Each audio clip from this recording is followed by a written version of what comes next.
2016년 8월 5일 수요일 새벽기도회를 하나님께 드리겠습니다. 하나님의 말씀은 구약성경 이사야서 17장 1절부터 14절까지 말씀입니다. 구약성경 987면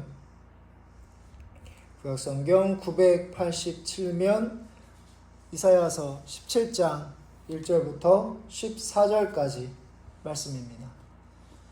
한 절씩 교독하겠습니다. 다메섹에 관한 경고라. 보라, 다메섹이 장차 성읍을 이루지 못하고 무너진 무더기가 될 것이라. 아로엘의 성읍들이 버림을 당하리니 양 무리를 치는 곳이 되어 양이 눕되 놀라게 할 자가 없을 것이며, 에브라임의 요새와 다메섹 나라와 아람의 남은 자가 멸절하여 이스라엘 자손의 영광같이 되리라. 만군의 여호와의 말씀이니라. 그날에 야곱의 영광이 쇠하고 그의 살찐 몸이 파리하리니, 마치 추수하는 자가 곡식을 거두어 가지고 그의 손으로 이삭을 벤 것 같고 르바임 골짜기에서 이삭을 주운 것 같으리라. 그러나 그 안에 주울 것이 남으리니, 감람나무를 흔들 때 가장 높은 가지 꼭대기에 과일 2-3개가 남은 것 같겠고, 무성한 나무의 가장 먼 가지에 4-5개가 남은 같으리라. 이스라엘의 하나님 여호와의 말씀이니라. 그날에 사람이 자기를 지으신 이를 바라보겠으며 그의 눈이 이스라엘의 거룩하신 이를 뵙겠고, 자기 손으로 만든 제단을 바라보지 아니하며 자기 손가락으로 지은 아세라나 태양상을 보지 아니할 것이며, 그날에 그 견고한 성읍들이 옛적에 이스라엘 자손 앞에서 버림받은 수풀 속의 처소와 작은 산꼭대기의 처소 같아서 황폐하리니, 내 구원의 하나님을 잊어버리며 내 능력의 반석을 마음에 두지 아니한 까닭이라. 기뻐하는 나무를 심으며 이방의 나무 가지도 이종하는도다. 내가 심는 날에 울타리를 두르고 아침에 내 씨가 잘 발육하도록 하였으나 근심과 심한 슬픔의 날에 농작물이 없어지리라. 슬프다 많은 민족이 소동하였으되 바다 파도가 치는 소리같이 그들이 소동하였고, 열방이 충돌하였으되 큰 물이 몰려옴같이 그들도 충돌하였도다. 열방이 충돌하기를 많은 물이 몰려옴과 같이 하나 주께서 그들을 꾸짖으시리니, 그들이 멀리 도망함이 산에서 겨가 바람 앞에 흩어짐 같겠고 폭풍 앞에 떠도는 티끌 같을 것이라. 보라, 저녁에 두려움을 당하고 아침이 오기 전에 그들이 없어졌나니, 이는 우리를 노력한 자들의 몫이요 우리를 강탈한 자들의 보응이니라. 아멘. 우리가 읽은 오늘 말씀에서 하나님은 남유다를 연합하여 공격한 아람과 북이스라엘의 몰락을 예고하십니다. 3절 말씀에서 에브라임의 요새와 다메섹 나라와 아람의 남은 자가 멸절하여 이스라엘 자손의 영광같이 되리라. 만군의 여호와의 말씀이니라. 이사야 7장의 말씀을 보면 남유다 아하스 왕에 대한 내용이 나옵니다. 그 당시 아람과 북이스라엘이 연합하여 남유다를 공격하기 시작한 건데요. 공격받은 아하스 왕이 두려워했을 때 하나님은 이사야 선지자를 그 왕에게 보내서 하나님이 함께 하실 것이니 그분을, 하나님을 의지하고 그 여러 나라를 두려워하지 말 것을 권면한 바 있으십니다. 오늘 말씀 1절부터 3절에 나오는 다메섹은 아람이라는 나라를, 그리고 에브라임은 북이스라엘을 지칭하는데요. 하나님은 이들을 멸절시키리라 말씀하십니다. 특히 같은 이스라엘 민족인 북이스라엘이 남유다를 공격한 것이 충격적인데요. 하나님은 북이스라엘의 몰락을 가리켜서 야곱의 영광이 시들어 버리는 것으로 묘사합니다. 4절부터 5절의 말씀을 보시면, 그날에 야곱의 영광이 쇠하고 그의 살찐 몸이 파리하리니, 마치 추수하는 자가 곡식을 거두어 가지고 그의 손으로 이삭을 벤 것 같고 르바임 골짜기에서 이삭을 주운 것 같으리라.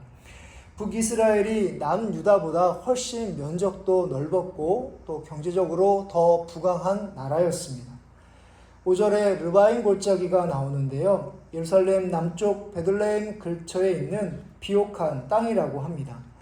당연히 풍성한 열매를 맺어야 할 그 땅이 보잘것없는 이삭을 주운 것 같이 되도록 하나님께서 심판하십니다. 무언가를 이루는 것은 아주 오랜 시간이 걸리지만 그러나 무너지는 것은 한순간이라는 그런 말이 있습니다. 아무리 좋은 조건을 갖춘 북이스라엘이지만 하나님이 아닌 아람 같은 이방 나라를 의지한 결과는 멸망뿐입니다. 우리가 다른 사람들보다 더 좋은 조건과 배경을 가지고 있을 때 우리는 결코 자랑하면 안 되고 그건 역시 하나님께서 우리에게 주신 것임을 우리가 겸손히 인정할 때 우리가 선한 열매를 맺을 수 있습니다. 여러분들보다 더 좋은 조건을 갖춘 사람들을 부러워하지 마시고요.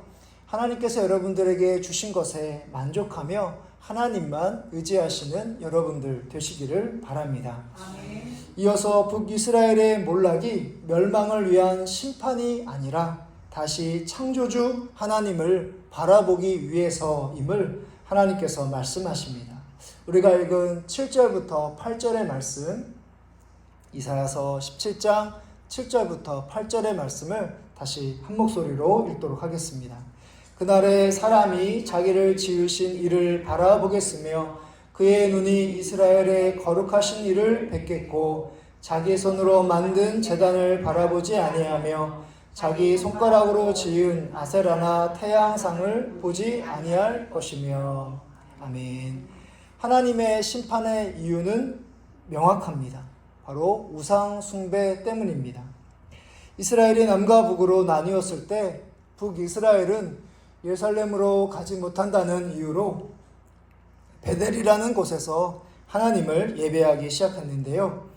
이때부터 하나님이 아닌 우상을 섬기기 시작했고 결국 북이스라엘은 남유다보다 140년이라는 그 시간 먼저 아수르에 의하여 멸망을 당하게 됩니다. 하나님은 이 모든 과정을 통해 북이스라엘이 우상 숭배의 죄를 회개하고 다시 창조주 하나님을 바라보게 하십니다. 그들이 잊고 있었던 자신들의 존재가 하나님께서 지으시고 선택하신 그런 민족이라는 것을, 그리고 이 땅을 살아가는 목적이 단지 잘 먹고 잘 살아가는 것이 아니라 거룩하신 하나님을 닮아가도록 멸망을 통해 참된 회복을 얻게 하십니다. 우리가 아무런 문제가 없이 평안할 때보다 고통과 어려움을 겪는 순간 창조주 하나님을 기억하시기를 바랍니다. 전도서 12장 1절의 말씀을 보면 청년을 향하여 너의 창조주를 기억하라.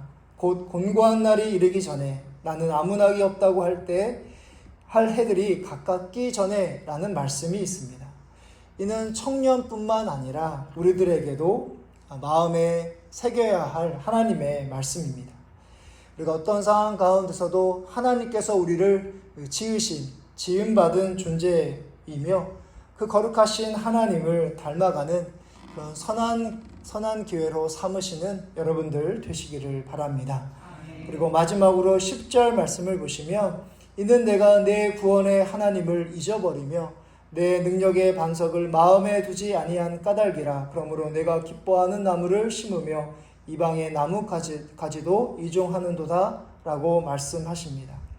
오늘도 구원의 하나님을 여러분들의 마음에 간직하시고 오직 하나님이 우리의 능력의 반석이심을, 흔들리지 않는 그런 반석이심을 그렇게 믿는 가운데 오직 하나님만 의지하고 하나님의 말씀에 순종하시는 여러분들의 신앙이 되시기를 주님의 이름으로 축복합니다. 아멘. 하늘에 계신 우리 아버지여, 이름이 거룩히 여김을 받으시오며 나라의 마옵시며 뜻이 하늘에서 이루어진 것 같이 땅에서도 이루어지리이다. 오늘날 우리에게 일용할 양식을 주시옵고 우리가 우리에게 죄 지은 자를 사하여 준 것 같이 우리 죄를 사하여 주시옵고 우리를 시험에 들게 하지 마시옵고 다만 악에서 구하시옵소서. 대개 나라와 권세와 영광이 아버지께 영원히 있사옵나이다. 아멘.